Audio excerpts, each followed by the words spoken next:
De l'Évangile de Jésus-Christ selon saint Matthieu, chapitre 6, versets 7 à 15. En ce temps-là, Jésus disait à ses disciples : « Lorsque vous priez, ne rabâchez pas comme les païens. Ils s'imaginent qu'à force de paroles, ils seront exaucés. Ne les imitez donc pas, car votre Père sait de quoi vous avez besoin avant même que vous l'ayez demandé.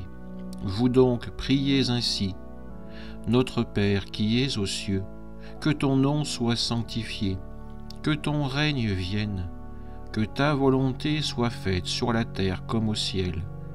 Donne-nous aujourd'hui notre pain de ce jour, remets-nous nos dettes, comme nous-mêmes nous remettons leurs dettes à nos débiteurs. Et ne nous laisse pas entrer en tentation, mais délivre-nous du mal. Car si vous pardonnez aux hommes leurs fautes, votre Père céleste vous pardonnera aussi. Mais si vous ne pardonnez pas aux hommes, votre Père non plus ne pardonnera pas vos fautes. » Acclamons la parole de Dieu. Aujourd'hui, dans ce passage de l'Évangile de Matthieu, Jésus nous enseigne non seulement comment prier, mais aussi comment vivre en enfant de Dieu. Il nous donne la prière du Notre Père, un trésor qui oriente tout notre être vers le Père et nous unit comme frères et sœurs. Cette prière, à la fois simple et profonde, n'est pourtant pas une formule à répéter mécaniquement, comme le feraient des païens qui croient que les mots, lorsqu'ils sont en grand nombre, forcent l'écoute de Dieu.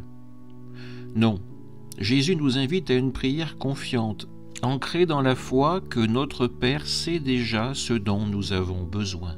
Le Notre Père, c'est un chemin de vie. En disant « que ton nom soit sanctifié », nous reconnaissons la sainteté de Dieu et notre désir de le glorifier. En demandant « que ton règne vienne », nous nous engageons à construire un monde selon son cœur.